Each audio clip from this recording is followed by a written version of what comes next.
Let me tell you a few things that I learned during Hurricane Ike. My power was out for 5 days. We did have a generator. We ran it about 6 hours a day, about 3 times a day, 2 hours each, which is all you need to keep your food frozen, to keep your refrigerator cold. Just don't open, close the door. First thing I did when the power went out, I went down and bought 3 marine batteries. And I just recently replaced the last one. The last one lasted almost 5 years, I guess, 5 or 6 years. So they did me, they did a lot of work for me. I put them on my car, put them on my tractor. But what I did, I used 1 marine battery to run a small TV. Keep everybody entertained is a big deal. Fans blowing is a big deal, but you have to convert to do that. You have to convert 12 volts into 120 volts. This is a regular AC fan, just like you'd have in your home, 120 volt fan. What I'm doing is coming off the battery with an inverter. It does just what it says. It inverts 12 volts into 120 volts.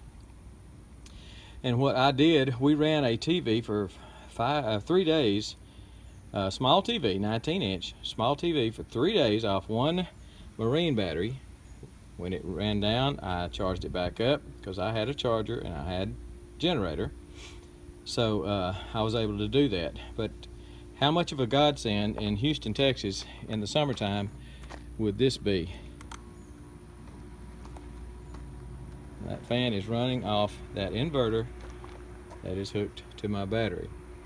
First of all, the inverter that I had and used on that TV was nothing like this. This is an 800 watt. I just had a little old dinky inverter like this, and it was plenty to run that TV. Again, 19-inch TV, not a big screen, but it did the purpose, kept everybody entertained, and we were fine. Now, what about when the battery runs down? This is where it gets a little sticky, because what I'm going to say is I don't know whether it would be legal or not. There are tons of cars around Houston right now that will never ever run again. They're totaled out, and every stinking one of them has a battery on it. Now, does a battery, I don't know if a battery drains down when a car is flooded. I would think when a car gets flooded that all the electronics in it just burn out and the battery's fine. It's not a drain on the battery. I don't know that, but I would think that. So I'm just saying, if it was me and my family and we needed a fan and there was a car that was half submerged, I'm thinking I would get the battery. I'm not telling you to do that. I'm just saying that's what I would do, and then keep the battery. If they come back, the car's okay, they've got a battery, it just needs to be charged. I'm not saying steal it, borrow the power that's in that battery. Again, that's not what I'm telling you to do. I'm not advising you to do that. I'm just saying what I would probably do. And I am not a thief by any means, but that is something I would do. You're taking a battery, probably taking a battery off a vehicle that will never ever run again. And the battery may be dead too. I don't know. I don't know whether it dies when it's flooded or not, whether the battery dies if it's flooded. But I'm just saying, a battery plus a small inverter. This one's 800 watts. You can go as low, I would start at 200, but try to get something with alligator clamps on it, not the cigarette lighter plug. I'll put some links below the video to some inverters. These links will be on Amazon, but you can find them. You've got some stores down there that are open right now, if you can get to them, that are selling these, and that's Harbor Freight, Northern, probably AutoZone, anything like that will sell these little inverters. Walmart probably sells inverters. Walmart sells marine batteries. I'm just telling you, those things work great. I'll put a link below so you'll know what I'm talking about.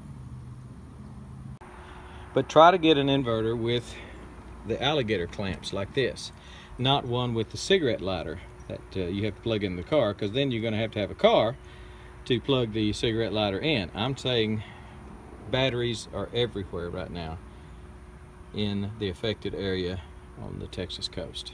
Batteries that will probably get scrapped out with the car. So that's just what I'm saying, okay? I'm not telling you what to do.